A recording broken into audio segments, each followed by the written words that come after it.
is Kate. How is everybody doing? I hope everybody's hanging in there. Um, if you haven't subscribed, please do. Guys, today we're going to talk about the smear campaign failing. When the smear campaign fails, what the covert narcissist does. At least three things that they do when the smear campaign fails. Now, we all know the smear campaign simply means that if I can change how you see yourself, let me go ahead and convince everybody else to change how they see you. That's pretty much what they're trying to do here. If I can change how you see yourself, I'm going to change how other people see you. So that's when they now go ahead and transfer whatever negative things, whatever bad behavior, whatever thing they did in the relationship to you, and then take on yours, because after all, that's really what they wanted. They wanted all those qualities. So they take on that and then give you everything else they did throughout the relationship. So whatever it is that they did, you are the one that did it during the smear campaign, and the ones that the good things that you did is now all they did throughout the relationship. So what does a failed smear campaign look like? When the narcissist, this is your target, of we know what the target is. So of course that will look like folks are still talking to you. Folks, I mean, like people, maybe your friends when you guys were together, you guys were still married, and they're still talking to you. And these folks are the folks that actually came back to you when they heard a couple of crazy things and were like, let me go find out what's going on. That kind of doesn't sound like Kate. Let me go find out what's up with that.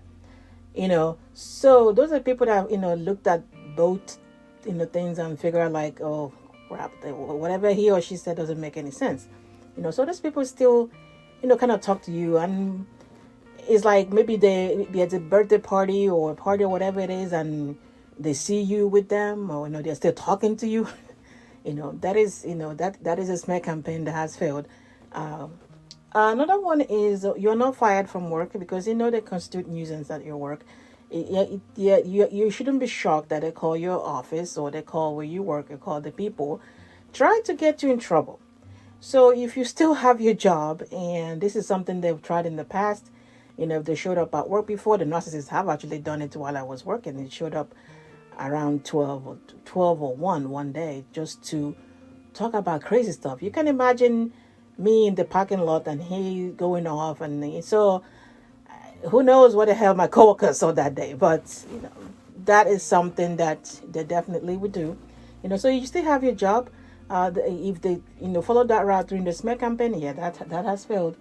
Your family members are closer together, because they go and throughout the relationship from the beginning, they start talking about you, so at the end of it, and they're maybe expecting you guys to disintegrate, everybody separate based on whatever it is they've said, because they'll be going back and forth. They'll say you said that, they will say you are like this is this, or they can't really stand you when you come to our house, but they kind of tolerate you.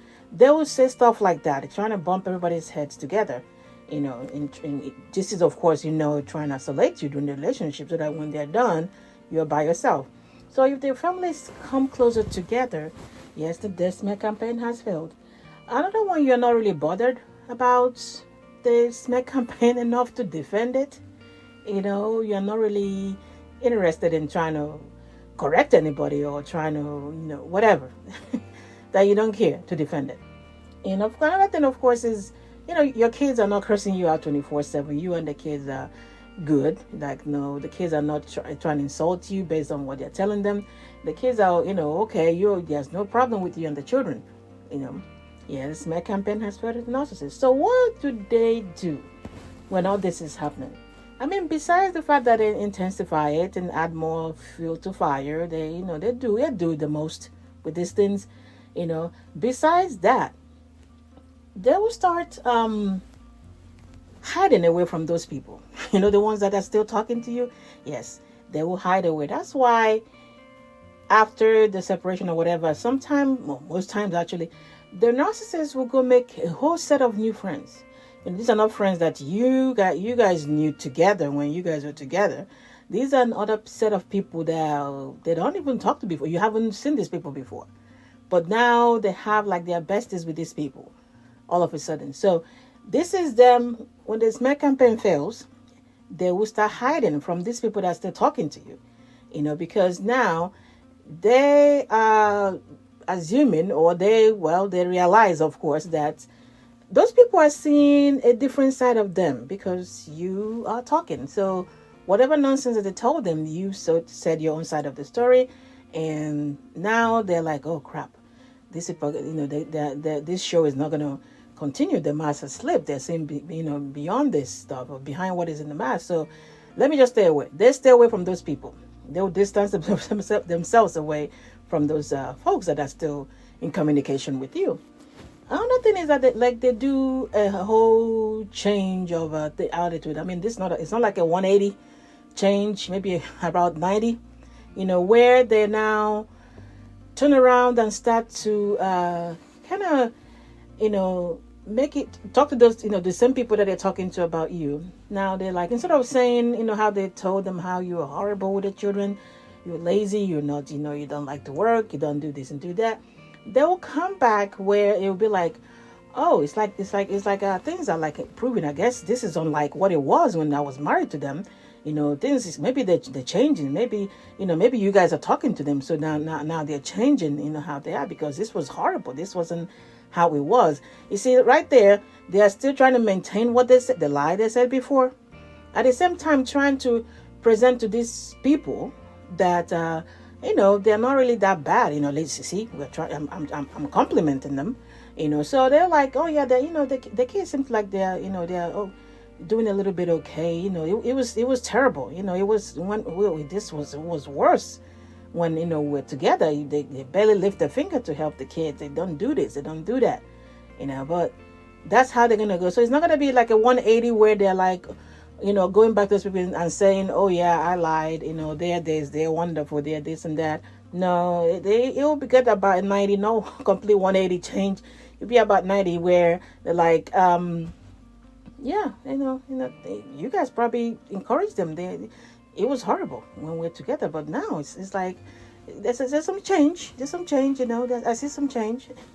Another thing is that, the offer now, with the kids, they offer to help with the kids, where the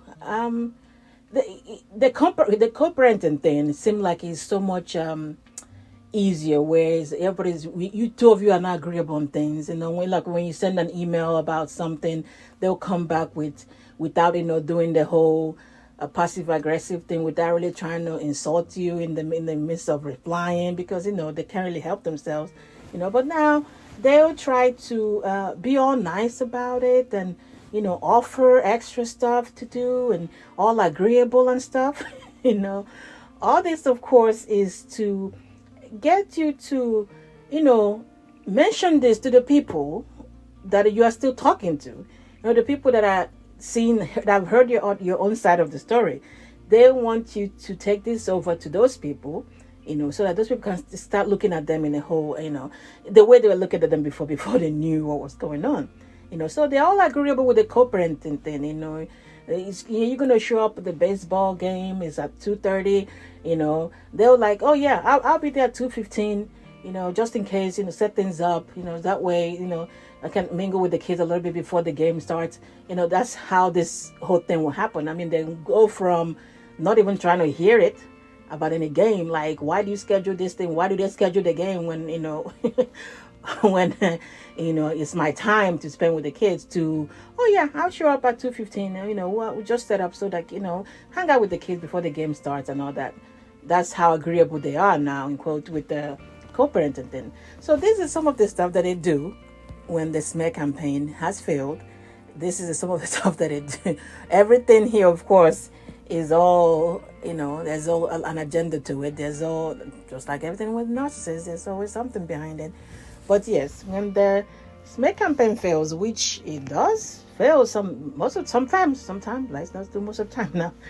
Sometimes it does fail with the people. And of course, the summary, of course, here is, anybody buying into smear campaign without consulting you, and I keep saying this, is a favor that the narcissist did to you. It's a good thing that you keep these people out away from your friends, in quote, or whatever, family members.